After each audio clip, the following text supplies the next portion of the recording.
Hey there, welcome back to Charger Games. My name is Raja, and in this video you're gonna learn how to make a simple Android game using Unity Game Engine. Now, if you have been following me for quite a while, you will know that I have made a video on this topic in 2017, 18, 19, and even before that. So this time we're gonna make a new and updated video. So before starting, let's take a look at what you're gonna be building at the end of this video. So as you can see here, we have this game, and this is the first screen that you see. So as you can see, it says press any key to start. So I can press on the left and the game starts, and this way I can move the paddle to the left or the right. When you touch on your Android device on the left and right, the paddle will move and the ball will bounce. And as you can see, as soon as the ball goes down, the game restarts. So this is the core function of the game, and we're gonna build it from scratch. So let's get started. Okay, so now let's start downloading and installing the tools that we need to build our Android game. Now, as always, we're gonna create our game using the Unity Game Engine. So we're gonna go to Google and search for download Unity, and we can click on the very first result, or we can go to the Unity's website and from there we can get it. Now from here you need to download the Unity Hub because it has made everything so easy. So you need to download the Unity Hub, and if you don't have an account in Unity before, you need to create an account, because later on when you're gonna use a license or create a license for Unity, then you will need an account. So if you don't have an account, you can go here and create a new account. So after that, just click on this download Unity Hub, and the Unity Hub will be downloaded on your computer, but I have already downloaded it, so I'm not going to install it. So once you have downloaded and installed it, and then you can open the Unity Hub, and this is how the Unity Hub will look when it will open for the very first time. Now here you need to go to this Installs tab, and here you will be able to see all the versions of Unity that you have installed on your computer. So from here you can simply click on this add button, and now it will tell you the versions of Unity that are available for you to download. As you can see, this one is the latest version, and here we have some alpha or beta releases. So if you want to download them, you can download them from here as well. So in most of the cases you have to download the latest stable release or the latest official releases. Alright, so after selecting that, simply click on next. And now this is a very important part. So here you have to select the components that you want to install along with Unity. So in this case, we are building this project for Android, so we need to install this Android build support for our Unity Game Engine, and this is very essential. So if you don't install these things, then you will not be able to build and run your game for Android, or you will not be able to build an APK. Alright, so make sure to select them, and along with selecting Android build support, you need to install this Android SDK NDK tools and this OpenJDK along with it, because all these things come internally, so that you don't have to do anything from the outside. Before, a few years ago, it was really hard to set up all these things, but now Unity has made these things very easy. So once you have selected this and all the required components that you need, you can simply click on next, and then you need to accept the license agreement and click on done, and now you will see that Unity will start installing. And as you can see, this latest version is going to start installing. But I'm going to cancel it because I already have installed many other versions, so I'm going to cancel it. So once you have installed the Unity version, then you can go to this projects tab, and from here you can click on new. You can also select the version you want to use for your project from here. As you can see, I have all these versions installed, so I can use any of these versions. So I'm going to use the latest version, so click on new, and Unity will create a new project for you. Now first of all, you have to give a name to your project. So in this case, let's give a name Unity Android project. Alright, and then here you need to select the location where you want to save your project. In my case, I always save my projects here, so you can save it here, or you can save it on any other location that you prefer. Then we need to select this 2D, because in this case we are working on a 2D project. So we're going to select 2D. After that, simply click on create, and it will create a new project for you. So in my case, I have already created a new empty project. So here it is, Unity Android project. Here we have it. So when you open Unity for the very first time and your very first project loads, this is how it will look. But probably in your case, it will not look like this. Probably in your case, it will look like this. All right. But I usually like to work on a different layout. So to change the layout, you can go to this top right corner, click on here and select this 2x3. And I like to work on this layout because here I can see the scene view as well as the game view at the same time, but you can use any other layout that you prefer. So now the first thing we have to do is we need to save the scene. So file, save, and as you can see, our scene is already saved inside this scenes folder, but the name is saved as sample scene. So we're gonna go ahead and rename it, and we're gonna name it game. All right, and then reload. And as you can see here, we have renamed our scene to game. Now we're gonna go to file, build settings, and as you can see, currently our platform is set to PC, Mac, Linux standalone. But we want to build for Android devices. So for that, we need to select this Android. And if you don't have the Android versions installed or the Android components installed while installing Unity, then you will not be able to do this. All right. So now you need to select this Android and simply click on switch platform. And once you click on that, you will see that Unity will slowly change our platform from Windows to Android. So here, as you can see, the Unity logo has been shifted towards Android. So now our current platform is set to Android. And if you see on top, as you can see here, Android is written. That means this is our current platform that we are working on. Then we need to select an aspect ratio for our game. So as you can see here, free aspect is written. From here, we need to select this 16:9 landscape, or you can also select this 1920 by 1080 landscape. I think I want to select this, so let's keep it like this. Now we need to start working on our game. So inside the assets folder, we're gonna keep all our assets or all our project elements like sprites, audios, scripts, and all these things here. So we're gonna create different folders here to organize all these things. So here I'm gonna create a new folder and I'm gonna name it sprite, where we're gonna keep all our sprites or images. We can also create a new folder and we're going to name it scripts, where we're going to keep all our scripts. All right. So now, as you can see here, we have this game scene, and here we have all the elements that are inside this game scene. Currently, we only have this main camera. So we can select the main camera, and from here, as you can see, we have this background. And the background clear flags are set to solid color. So let's go ahead and change the color. So select here, and from here we can select any other background color that you want. Let's select a color like this. It's your game, so you can go ahead and select any other color that you want. So you are free to use or choose any other color, but I think I want to choose a color like this. All right, so, or maybe like this. So let's keep it like this. We can change it later as well. So whenever you make any changes, make sure to press Ctrl S or go to File, Save to save your scene. All right, so now we're gonna create some boundaries for our game. So we're gonna go inside the sprites folder, right click, create a new sprite. So we can create sprites and square.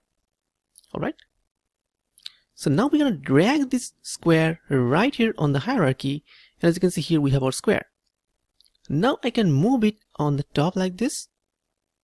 So to move it on the top, make sure you have this rect tool selected, and then we can simply press the Alt button and drag it to make it bigger like this. Alright, and if you don't want to click on the Alt button, you need to do it like this manually. But if you press the Alt button, then you can do both sides at the same time. So press the Alt key and click, and this is how we have created the long boundary. Alright, now let's go ahead and change its color. So I'm going to change it to a color of something like this. I think this one looks fine. Or if you want, you can also go ahead and change it and give it any other color that you want. Then I'm gonna rename it to boundary. Now I can right click and click on duplicate. Alright, now I can select this tool, this move tool, and move it down something like this. Then I can go to this transform component, and from the Z rotation I'm gonna make it 90. Alright, then I'm gonna push it to the right side like this. Now before doing that, I think I have missed one step. So let's go ahead and select this boundary, go to add component, go to physics 2D, and select box collider 2D. Alright, so when we give a box collider 2D, as you can see here, we have a green outline outside of our boundary. So now our boundary can collide with other game objects. Alright, so if we don't give it a boundary, or if we don't give it a collider, then our balls will pass through it and they will not collide or bounce from the walls. But we want the balls to bounce from the walls. That's why we want to give it a box collider. The same way, we're going to select this boundary as well, and we can go to add component, physics 2D, box collider 2D. So now we need to create a boundary on the left side, and this is very simple. I'm going to right click, click on duplicate, and now as you can see, we have another boundary here, but this one is at the same position. So all we need to do is we need to change the X position from 8.88 to negative 8.88. And as you can see, as soon as you give a negative sign before that, it just moves to left side on the opposite side. So now these things are looking pretty good, and all of them have a box collider attached to them. So now that we have created the boundaries, now we need to bring the paddle and the ball in our scene. So now we're gonna add the paddles and the balls to our game. So here inside the sprites folder, I have few sprites of the paddles that I have downloaded from the internet, and you can download them from kenny.nl website or from any other website that you want. And from here I can simply drag this paddle right here, and as you can see here we have our paddle. Now as you can see, it is very small. So to make it bigger, we can either change the scale directly from here, or the better way is to select our sprite and change the pixels per unit from 50 to 100, and then click on from 100 to 50, I'm sorry, and then click on apply. As you can see, the size has been doubled.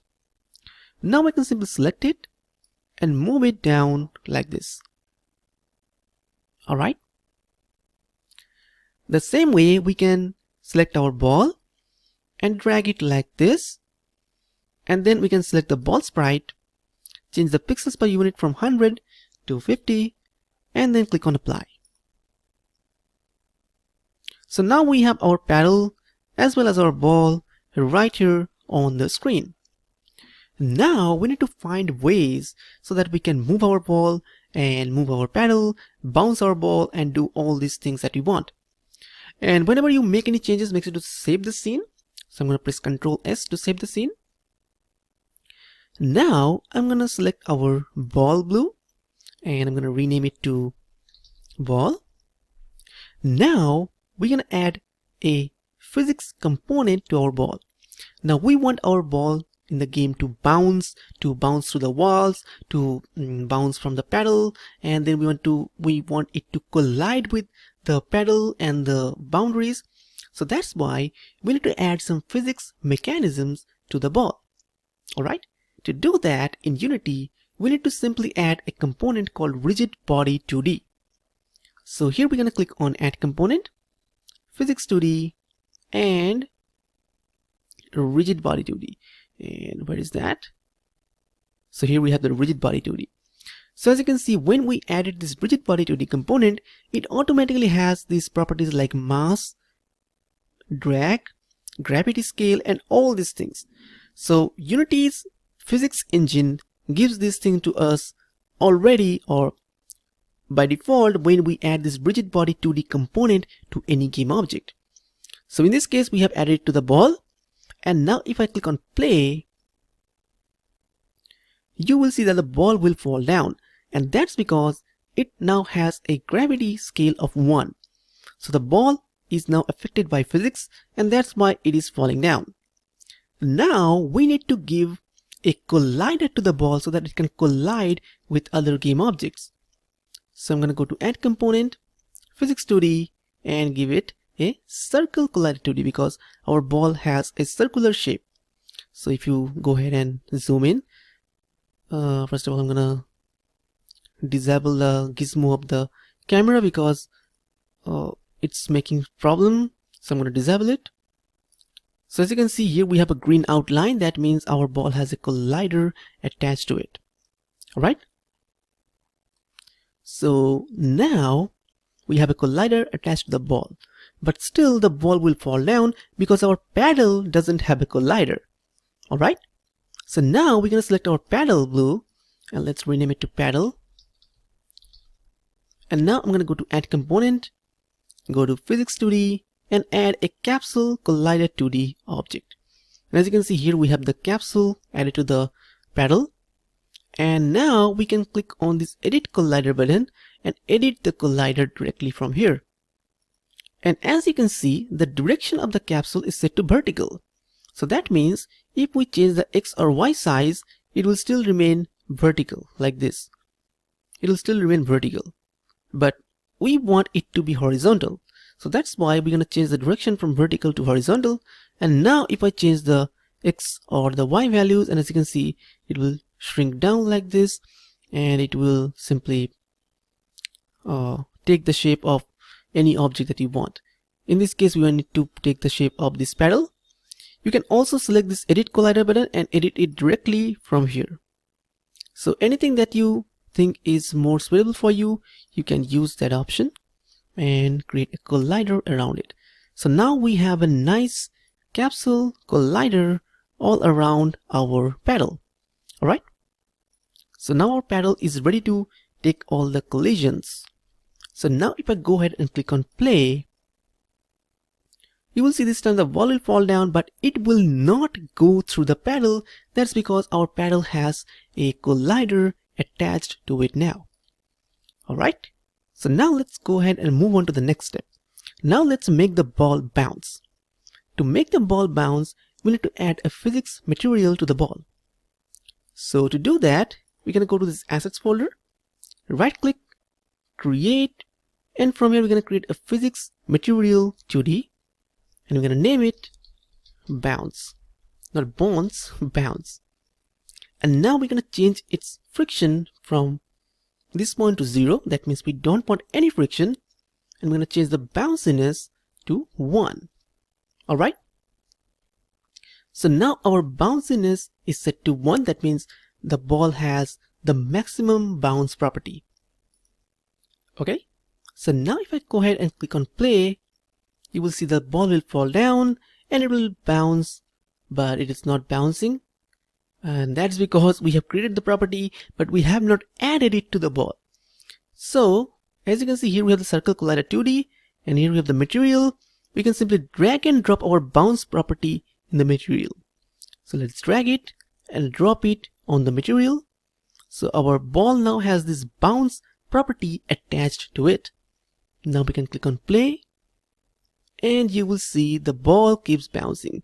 And this is the first movable thing you have created, and probably you will love this.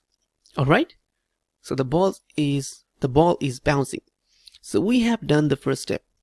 Now what we need to do is we need to move our paddle, and also we need to add some force to the ball.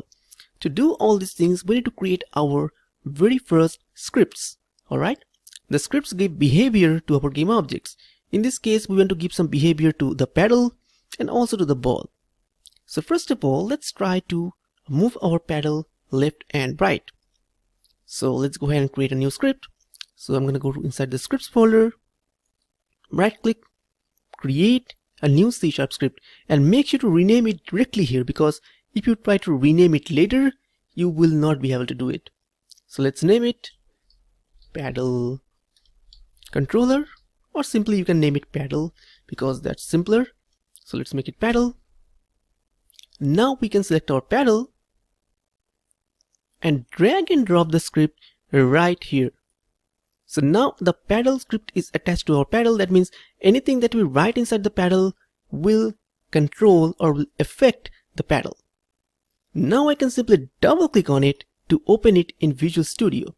Now in your case, if you have selected any other code editor, it may open there. So here, as you can see, our script has been opened in Visual Studio. I'm gonna zoom in to make it a little bit bigger. Now here we need to write our very first code. So first of all, we're gonna create a new variable called rigid body 2D. So here we're gonna create a new variable and we're gonna write rigid body 2D, and we're gonna name it RB. So this variable will store a reference to the rigid body that we have attached to our pedal, and then we can use that reference to move our pedal. So now here we're going to create a new function called void awake. So this function gets called even before the start function automatically by Unity. So whenever we need to get a reference to any objects, we need to use this awake function. Now let's go back to Unity and check few things. So if I go back to Unity and select our pedal, you can see we have not attached a rigid body to our pedal. So first of all, we need to go to add component, physics 2D, and add a rigid body 2D component to our pedal. Alright. Now as you can see, this one has this gravity as well, but we don't want our pedal to fall down. So if I click on play, you will see our pedal will fall down along with the ball, but we don't want that. So that's why we're gonna make the gravity scale 0. And then from the constraints, we're gonna use the freeze position Z, and we're gonna check it. Freeze rotation Z, and we're gonna check it. That means we don't want our pedal to rotate around Z axis like this. So we want it to stay still and not move. So like this. So now what we can do is, from our script, we need to get a reference to this rigid body 2D that is attached to this component.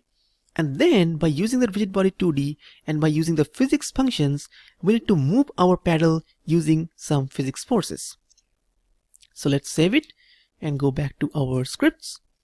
And in the awake function, we're going to say RB equals get component, and within this angle brackets, we're going to write rigid body 2D, and then we're going to give a pair of parentheses. So this is the syntax when we want to get access to any component that is attached to our game object. In this case, we are getting access to the rigid body 2D component that is attached to our pedal, and we are storing it inside this RB variable. Alright, then we can do anything with this rigid body attached to, or anything with the rigid body that is attached to our pedal using this RB reference. Alright. Now here we're going to create another variable. We're going to name it public float move speed. So this is the speed by which we want to move our pedal to the left and right direction. So here we're going to create a new function. We're going to call it void touch move. So inside this function, we're going to give all the functionalities that we have for our pedal to move, or for the touch input. Alright. So first of all, to detect if we have touched on the screen or if we have clicked on the screen, we're going to say if input dot get mouse button, not BTT, input dot get mouse button 0. So we want to detect if we have pressed the left mouse button on our mouse, and the left mouse button on our mouse will work as the touch input on our Android device as well. So we want to detect whether we are pressing on the screen or whether we are clicking on the screen. So to do that, this is what we have to do. Alright, so this one will check if we are clicking on the screen. And if we are clicking on the screen, now we have to detect whether we are clicking on the left side of the screen or whether we are clicking on the right side of the screen. To do that, first of all, we need to get the position where we are touching. So to do that, I'm gonna create a new variable, vector2 touch pose. So this variable will store the position where we have touched. And how will we get the touch position? We will get it from the mouse position. So we're gonna say input dot mouse position. So here we have our mouse, and if I click on the screen, it will call the input.getMouseButton function. So if I'm pressing here, it will call the input.getMouseButton function. And now, as you can see, the center of the screen is 0, 0. And on the left and right, we have the x-axis. And on the left, we have the negative values. And on the right, we have the positive values. So here at the center, we have 0. Then -1, -2, -3, -4. Here we have 0, 1, 2, 3, 4. So like this, we have to detect whether we are pressing at a position where the x value is negative. Then we want to move the paddle to the left. And if we are clicking on the position where the x value is positive, then we have to move the paddle to the right. Alright. So now let's move back to our script. And here, as you can see, we are getting the touch position. And then we are getting the mouse position where we are touching. But this will not work because this is in screen coordinates. But whenever we are working on the games, most of the time we need the world coordinates. Now to convert it to screen to world coordinates, we need to write camera.main.screen to, not screen point array, screen to world point, and then within parentheses, we need to pass this position. So now it will take this position, convert it from screen point to world point, and then store it inside this touch pose variable. Alright. So now we need to check if touchPose.x is less than 0. That means we are pressing on the left side of the screen. And else if touchPose.x is greater than 0. Alright. Or we can simply write else here. So if we are pressing at a position where the x value is negative, then we want to move to the left, move left. And if we are pressing at a position where the x value is positive, then we're gonna move to the right. Alright.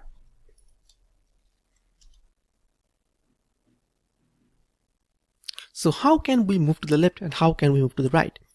To move to the left, we're gonna say RB, that is our rigid body, dot velocity. So we're gonna give a velocity value to our rigid body. And how much is the velocity? We're gonna say vector2 dot left multiply move speed. So here we are adding a move speed on the left direction on our velocity value. So now whatever value we'll give, it will move to the left side of our screen. The same way we're gonna move it to the right side. So we can simply go ahead and copy it and paste it right here. And instead of writing vector3.left, we're gonna simply write vector3.right. So now we're gonna add this force or multiply this force on the right direction of our screen. And then we're gonna store the velocity in our rigid body. This is the amount of velocity that we are adding to our rigid body. So now whenever we are clicking on the left, it will move to the left. Whenever we are clicking on the right, it will move to the right. But when we are not clicking anywhere, we want our paddle to stop. Otherwise, it will keep moving. So here, right here with this if statement, the outer one, we can add an else statement. Here we're going to say else. That means if we are not clicking on the screen, then we're going to say rv.velocity equals vector2.0. So when we are not clicking anywhere, we want the velocity of the paddle to be 0. Now let's move back to Unity. And here we have our paddle. And here we have the pedal script, and here we have the move speed value. So let's keep a value of 8 and then click on play, but it will not work. And when I click on the left and right, nothing works and the pedal goes down. So as you can see, nothing works and the pedal goes down. So what we can do is we can simply check the freeze position on X and Y so that the pedal will not move on the I think we're going to select the freeze position to Y so that the pedal will not move down, it will only move to the left and right. And now if we go back to our script, you can see that we have created this function touch move, but we have not used it anywhere. So you have to call it from somewhere so that we can use it. To do that, we can create another function, void fixed update. So here, as you can see, we are moving our pedal using the physics functions or the physics properties. And whenever we are using physics properties, we need to call that inside this fixed update function. So this fixed update function, inside the fixed update function, we're going to write touch move. So here we have our touch move function. And now this fixed update function is automatically get called by Unity again and again and again every physics frame. So it will automatically get called every frame, and this function will get called automatically because we have written it inside this. So all this code will get called again and again and again, and all these things will be happened again and again and again. Alright, so now let's save the script and move back to Unity. And this time I'm going to click on play, and I'm going to click on left, and as you can see our pedal moves left. I can click on right, our pedal moves right. So this way, whenever I click on the left and right, our pedal can move, and as you can see it cannot move beyond that because we have colliders attached to our boundaries. In the same way I can move it to the right, and as you can see this is how we can move our pedal. If you want, you can simply go ahead and change the speed from 8 to 10, and we can move it faster. Alright, so you can adjust it according to your own wish, and your pedal is ready. So now we need to add some code, or we need to write a script for our ball so that we can make it bounce whenever we want and do whenever we want. So let's start coding the ball. So first of all, inside the scripts folder, right click, create a new C# script, and I'm going to name it ball. Now I'm going to select our ball and drag and drop the ball script right here. So here we have the ball script attached to the ball, and then double click to open it in Visual Studio. So the same way, first of all, we need to get a reference to the rigid body that is attached to the ball. So here we're gonna first of all create a new variable, rigid body 2D RB, and then inside the awake function we're gonna get access to it. So RB equals get component rigid body 2D. So here we are getting access to the rigid body 2D. Now we're going to use it to move or bounce the ball. So now we're going to create another variable, and we're going to call it float bounce force. And we're going to make it public, because if we make it public, then we can change it or change the value from our Unity editor. Now what we can do is, we don't need this function. So what we can do is we can first of all create a function named bounce. So we can name it void bounce, or to be more precise, we're going to write start bounce.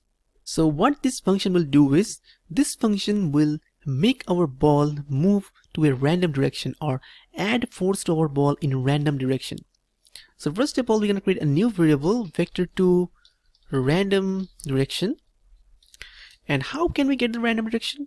To get the random direction, first of all, we need to create a new vector2, new vector2.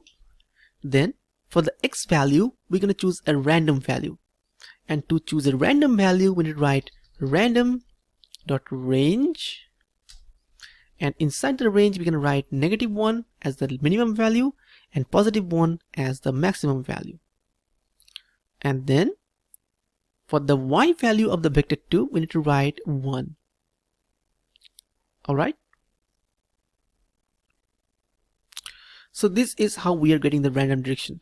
So this random direction is a vector2 variable, So we are creating a vector2 here, and the vector2 has two values, x value and y value. So this one before the comma, whole thing is an x value, and we are making the x value random between -1 and +1, and we are making the y value as 1. Now we need to use this random value and add force to our ball in this random direction. To do that, we're going to say rb.addForce, and we need to give a direction in which we want to add the force. For that, we're going to write random direction, and by how much amount we want to add the force, we're going to multiply it with bounce force variable that we have created. So that means we are adding a force in the random direction by the amount of this bounce force.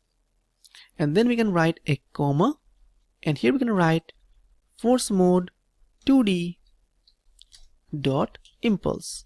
It will give even more force to our ball, and it will make it easier for us to make our ball move faster in lower bounce force value. So now all we need to do is we need to call this start bounce function sometime. So in this case, whenever we are clicking or pressing on our screen, and whenever we are pressing any key, we want to start this bounce function. So inside the update function, we're going to say if input dot any key down. So whenever we are pressing any key or touching anywhere on the screen, then we want to call this start bounce function. So whenever we are clicking anywhere, we want to make our ball start bouncing, and from there we can start working on the game. So now that we have done all these things, so whenever we're going to touch anywhere, our ball should start bouncing. So let's go back to our Unity editor. Here we have our ball, so we can give a value to this bounce force. So for now, I think let's give a value of 10. All right, and also I'm going to select the ball and change its gravity scale from 1 to 0, because we don't want it to move and fall down. Now if I click on play, and if I press any key or just touch on the screen, as you can see, a random force has been added to the ball.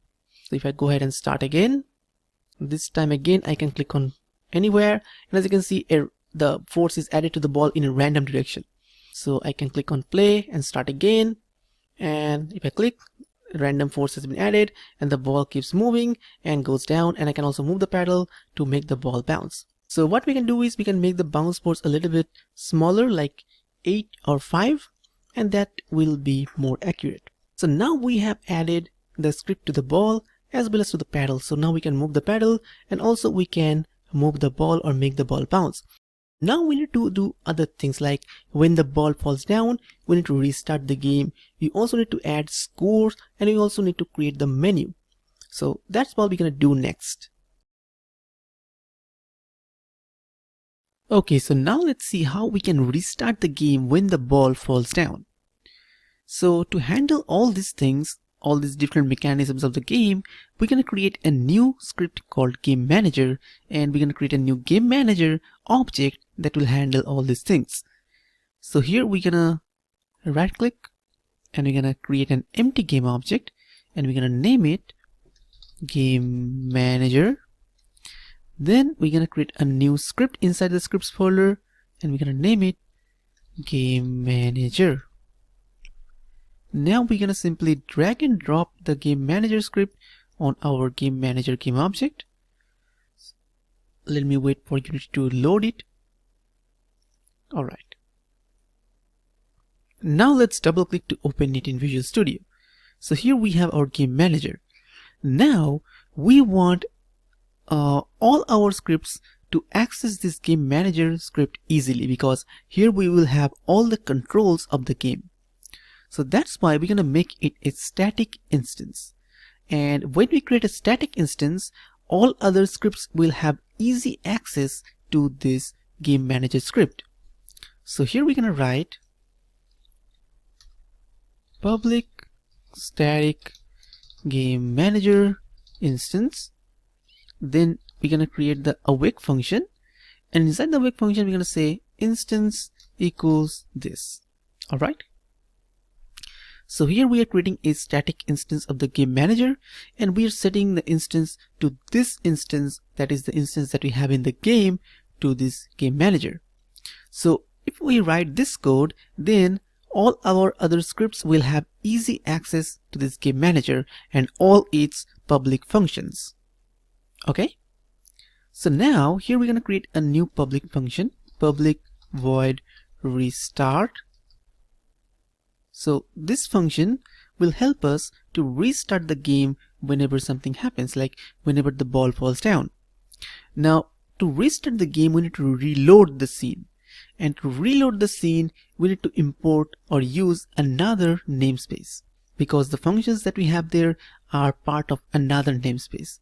So first of all, here we need to write using Unity engine dot scene management. Okay, so now that we have imported the scene management, now we can use different functions from this scene management namespace.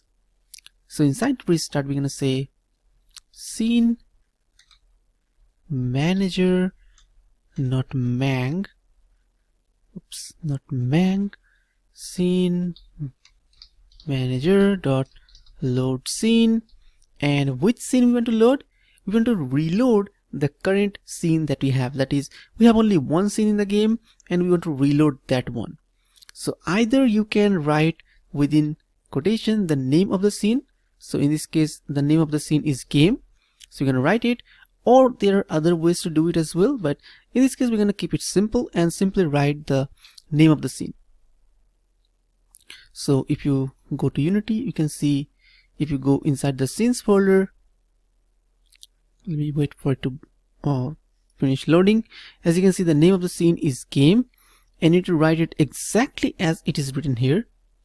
So what will happen is, whenever restart function gets called, this game scene will get reloaded. That is, it will start from beginning and load again. Okay, so now what we need to do is, now we need to check when the paddle falls down on something, that is, when the paddle goes out of the screen. So to check that, what we're going to do is, here we're going to create a new empty game object, and we're going to name it, what are we going to name it? We're going to name it, let's say, fall check.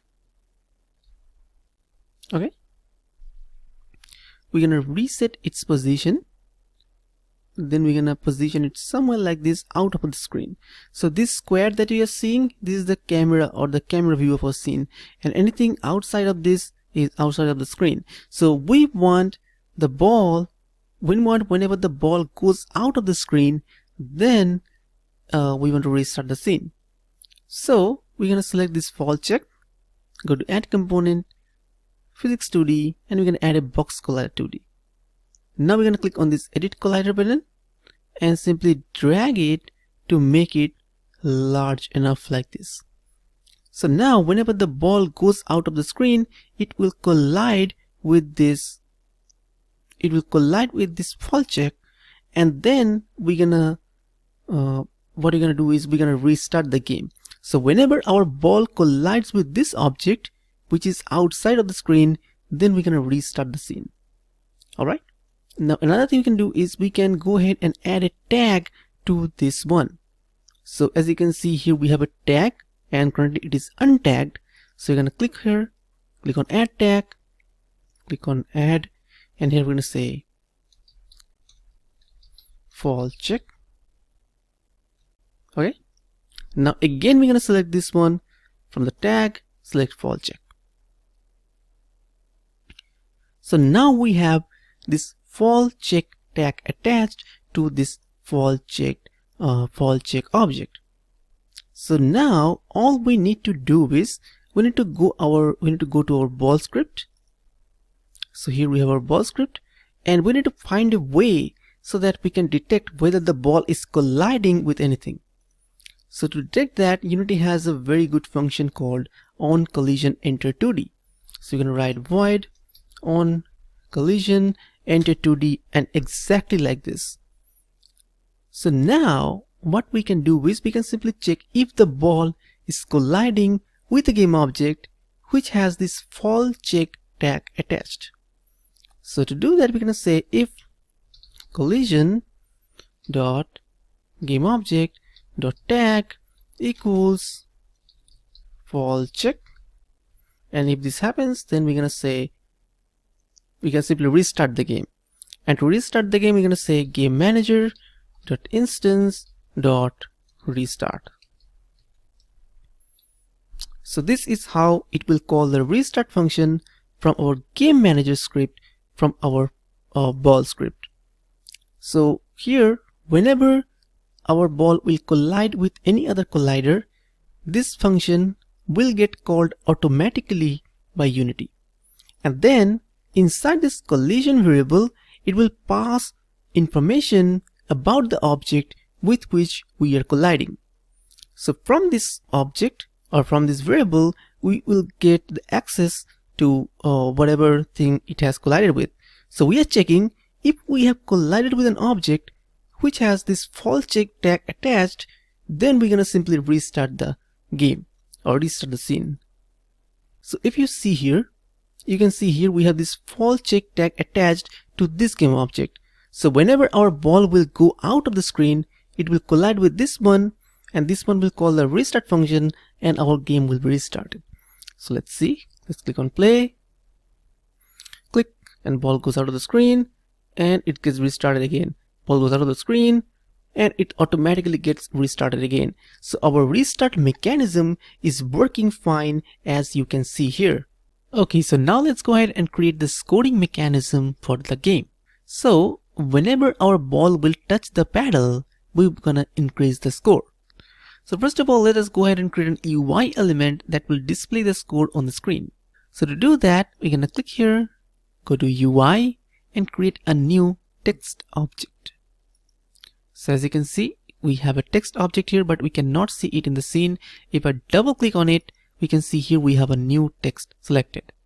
We can go here and click on reset to reset its position, and now as you can see, now it's in the center. Now I can double click to go here.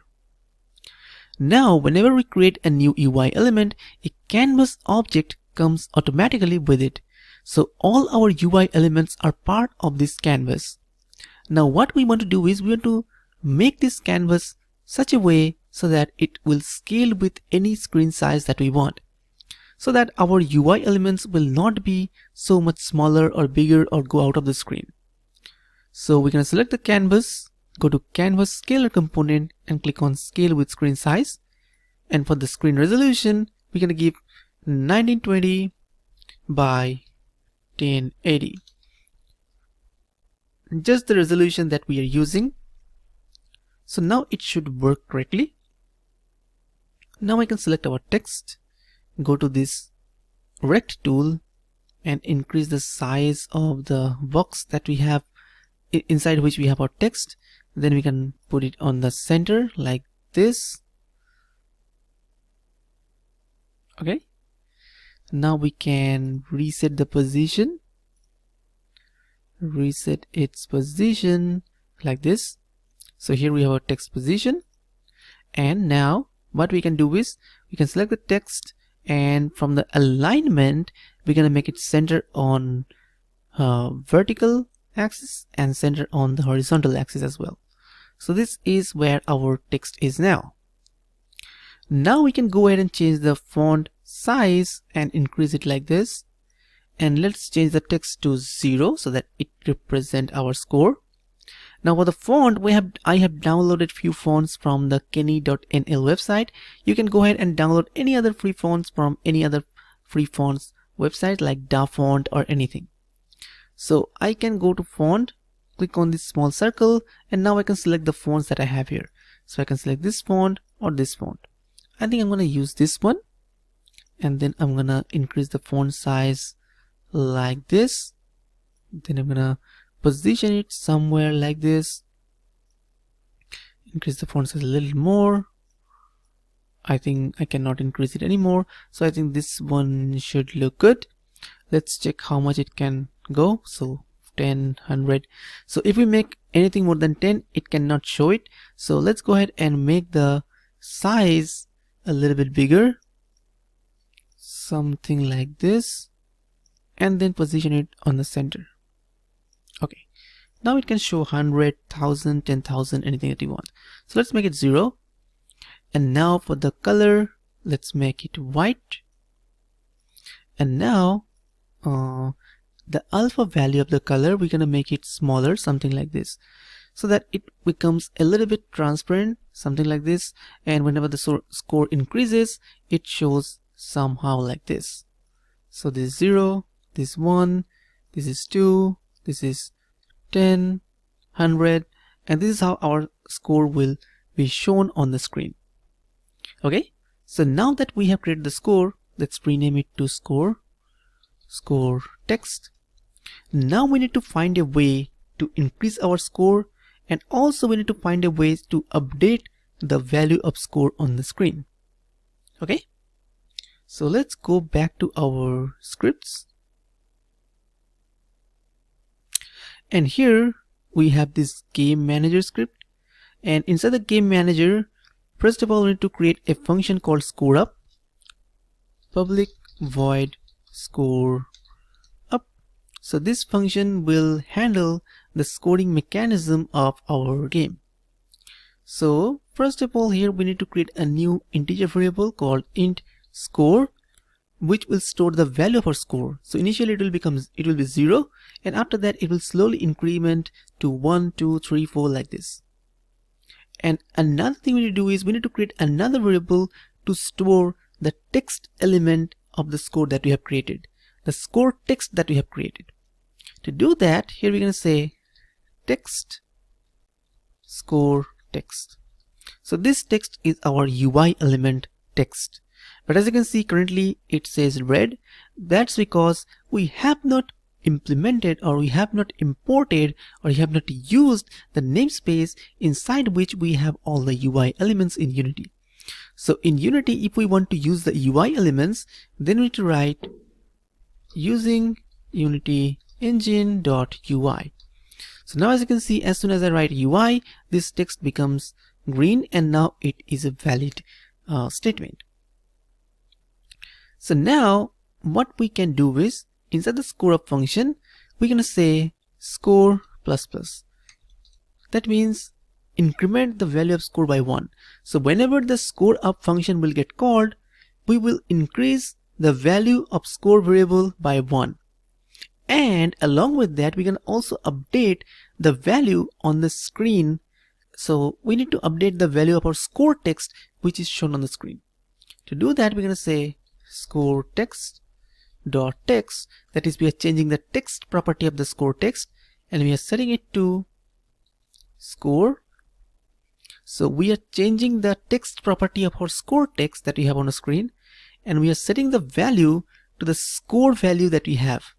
So if it is 0, it will show 0 on screen. If it is 10, it will show 10 on screen. But this one is a string variable, and this score is an integer variable. So we need to convert it to a string.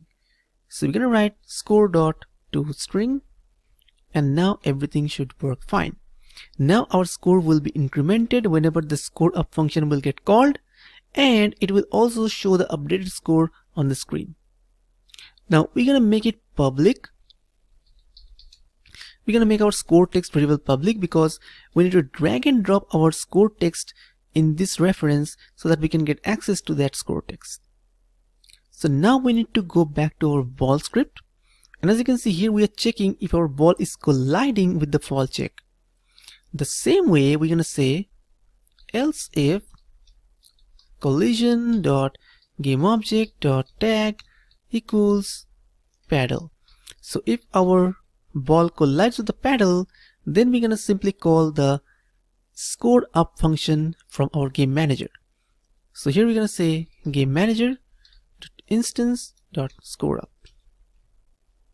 Alright, so now whenever our paddle or our ball collides with the paddle, then this scoreUp function will get called, and our score will be incremented, and also the updated score will be shown on the screen. So here we have our game manager, and here it is waiting for the reference to the score text. So we're going to drag and drop the score text right here. Now I'm going to click on play, And now let me click on here, and when the ball touches it, as you can see, the score is not getting incremented. So the problem is that we need to check if our ball is colliding with the game object which has the paddle tag attached. But in this case, our paddle doesn't have a tag. So we need to go to this tag, add tag, create a new tag, call it paddle, and then select our paddle and add this paddle tag to it. Now if I click on play, I can simply go ahead and start moving, and our ball, okay, as you can see, whenever the ball collides with this one, this thing happens. Now as you can see, there's a weird behavior. Whenever we're clicking here, the ball is going to another direction, and that's because whenever we are clicking on the screen, the ball is getting a force and it is starting to get a new velocity in a new random direction. So let's go ahead and fix that. So now we need to find a way so that our ball gets bounced only once when the game starts, and then again, no matter whatever key we press, it should not bounce. To do that, we're gonna go back to our script. We're gonna go to this ball script, and here we're gonna create a new variable. We're gonna call it bool game started. So this variable can contain only two values, either true or false, and whenever the game starts, initially it should be false, and whenever the ball goes up, we're gonna set it to true. Okay, so initially it automatically becomes false whenever we create a bool variable. Then we're gonna say if not game started, that is, the game started is false, only then if we are pressing any key, then start bounce. Okay, so if game has not been started, only then if we press any key, start bouncing. And if the game has started, then don't do anything, because in that case we don't want to do that. So after starting bounce, we're gonna say game started equals true. So now the value of game started is true, so this statement will not work, and we're gonna not add the bounce force to the ball once again. So let's see how that's working. So here we have the Unity scene. I'm gonna click on play, and I'm gonna click. As you can see, the ball goes up, and it restarts. Ball goes up, it collides with the paddle, the score goes up, and if I go ahead and move out, the ball goes down and it restarts. So our scoring mechanism and our restarting game mechanism is working fine. So now let's start creating the menu items, or the game name and the text and all these things. So inside the canvas, I'm gonna right click, create UI, and click on panel. And as you can see, a new panel has been created, and I'm gonna call it game start UI. So all our starting elements will be inside this UI element. Okay, now initially we want to disable the score text, so we're gonna select the score text and disable it, because it will help us to create this scene better. Now inside this game start UI, I'm gonna right click, create UI, and click on text. So here we have another text, and we're gonna call it, we're gonna give it the name of our game. You can give it any name that you want. First of all, let me go ahead and reset its position. Then I'm gonna give it a name ball. Then I'm gonna select the rect tool, double click on it, and make it bigger, something like this.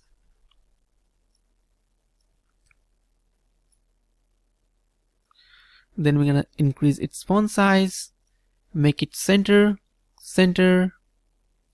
change its font to this one or this one, anything that you prefer. I think I'm gonna make it this one. Change its font size even more, make it bigger on both sides,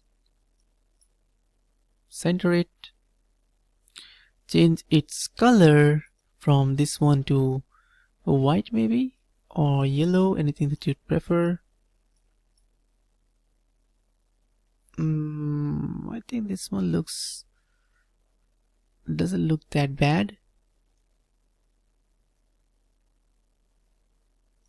Let's see if the white looks good or bad. Let's keep it like this. Ball. Then I'm gonna I'm gonna right click on it, click on duplicate, move it down, and this time I'm gonna change the text to bounce. So ball bounce, this is the name of our game, and this is how it's gonna show here. I think I'm gonna move the ball a little bit downwards. Let's double click on the ball, put it a little bit downwards. Where is our ball? We cannot even see it on the screen. Okay, so I think we're gonna put it somewhere like this, something like this. Okay, on top of our paddle. Now that we have done it, we need to create another text. So I'm gonna select the game start UI, right click, UI, text, or we can simply duplicate that one. So let's delete that and duplicate this text. So right click, duplicate, and we're gonna move it downwards, and this time we're gonna change the text. This time we're gonna decrease the font size, and this time we're gonna change the text to press any key to start. Okay, so this will show up here, so that we know, so that the player knows that whenever you press any key, the game will start. We can also go ahead and set both of these on the same line if we want. Let's see how that looks. We can change it again later. We can set it on the same line. I think this one is looking better than what we had before, so I think I'm gonna keep it like this. So ball bounce. It's all about adjusting. You can adjust it and make it look like the way that you want. I think we don't even need the second text, then we're gonna disable this one, select the first one, make it bigger, and change the text to ball bounce. Okay, and then center it like this. Increase the font size a little more, increase it a little more. So this is all about adjusting your game and making it look the way, giving it the look you want. So here we have press any key to start, and here we have the ball bounce, and here we have the game start UI, inside which we have all these things. So if I go ahead and disable it, as you can see, all the elements will be disabled. Okay, so that's what we gonna do. So let's save the scene. Now we're gonna go to our game manager. We're gonna go to our game manager. Here we're gonna create public game object game start UI, and then whenever the game starts, whenever the game starts, we're gonna enable it or disable it depending on that. Okay, so there are various different ways by which we can enable it or disable it. So one way to do that is that whenever the game starts, inside the ball function, inside the ball script, as you can see, we are checking if input.any key down, then do this.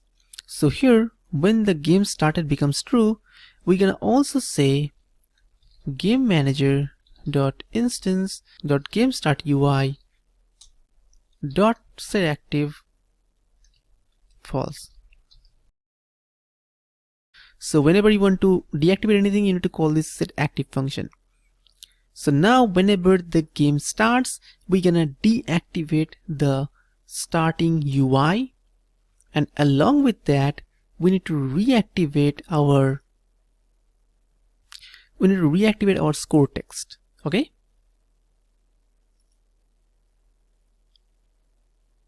So we can also say game manager, or instead of doing all these things, what we can do is we can do all these things directly from our game manager.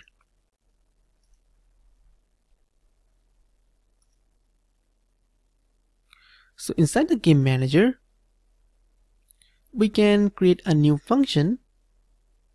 We can create a public function, public void game start, and inside it we're gonna say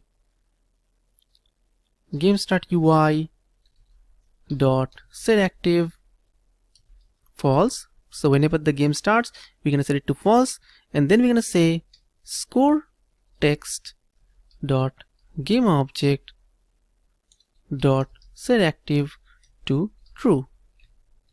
So whenever this game start function will get called, we're gonna deactivate the start UI and activate the score. Now from the ball script, we need to simply call game manager dot instance dot game start. Okay, so now all these things will be controlled directly from here. So now let's go back to Unity, and here we have all these things. Now we need to simply go to our game manager and see if we have any references to be given here. As you can see, it's waiting to get the game start UI. So we're gonna drag and drop the game start UI directly here. Now we can click on play, and whenever we click anywhere, the game start UI goes on, the score text appears, and whenever the ball goes down, it starts or restarts again. So this is how the game will look like, and this is how it is looking like. So our whole game mechanism is ready. So now all we need to do is we need to build it and publish it and install it on our Android device. So now let's go ahead and see how we can build and publish it on Android. So we're gonna go to this file, build settings, and in order to make sure that the scenes are added to the build, to do that you can simply click on this add open scenes. Then you can go to this player settings, and here the player settings will open. And here we need to do few things. First of all, as you can see, the company name is given default company. Here you can give any company name that you want to give it. You can also give it your own name. I'm gonna simply write Charger Games. Then here you need to select an icon. You can either select this icon or this icon. I think I'm gonna select this icon. Then from the resolution and presentation, as you can see here, we have this auto rotation selected, but we don't want that. We're going to select landscape left, because if we select auto rotate, then whenever the mobile will be vertical, our game will get rotated and it will look very bad. So now we need to do the most important things. If you go to this other settings, you can see here we have under identification, we have this package name. So this is very important. You need to give it a package name that's unique. As you can see, it is written com.chargergames.unity Android project, and that's because I have already written Charger Games there. So now in newer versions, Unity writes this automatically. But if in your case it doesn't write it automatically, then what you can do is you can write com dot name of your company or name of your domain, like in my case Charger Games dot name of the game. That is, in this case I'm going to write Android project or Android test, or let's write ball bounce, and then you can give it a version. Whenever you create a new version, you need to give a new version here. And then here we have few more settings. Make sure this ARM v7 is checked, and if you want to select this ARM64, then you need to change the scripting backend from Mono to IL to CPP. Okay, as you can see now this option is opened. If you want to publish it on Google Play Store, then you need to do this. Otherwise you can simply clip it Mono and then keep it like this, and all these things should work fine as they are already here. Now we can close it, and now I can simply click on this build button. Here we can create a new folder named build and open it. And here I'm gonna give the file name ball bounce and click on save. And whenever we click on save, Unity will convert it to an APK and it will save it there. And if you don't have the Android build support, Android SDK, NDK and JDK downloaded, then it will not happen. You will get a lot of errors. So make sure those things are installed. So let me wait for it to build and then I can show it to you. So now as you can see, it has finished building the APK. As you can see here, we have the ball bounce APK file created. So you can simply go ahead and copy and paste it or move it to your own Android device, or you can send it, email it to your own device and then install it, and then you can play it on your mobile device. So this way you can build it. Another way to do that is by clicking build and run. So if you click on build and run, then you can directly run it on your own Android device after building it. So to do that, you need to make sure that you have an Android device connected to your computer via USB cable. And once you have that, only after that you can click on this build and run, and it will automatically run on your mobile device. Also, you need to make sure that you have USB debugging turned on your device. If you don't know how to turn it on, then simply go ahead and Google search giving the name of your device company. Then it will show how to turn on the USB debugging or developer options in your mobile device. Now I have my Android device attached to my computer via a USB cable, and I have also the USB debugging turned on. So now it will be easy for us to install the build and run the Android app. So we can click on this build and run, and then it will ask us to select a folder. I think I'm gonna create a new inside this builds. I'm gonna name it ball bounce 2. Click on save. It is building, and now it will find an Android device. It will find my device and then it will install it. As you can see, it is creating the project, creating the build, and finally it will run it and install it on my mobile device. Here as you can see, it says copying APK package to this device. This is the name of my device. So it's automatically installing it here and then it will run it. So currently the game is running on my mobile device and I can play it here.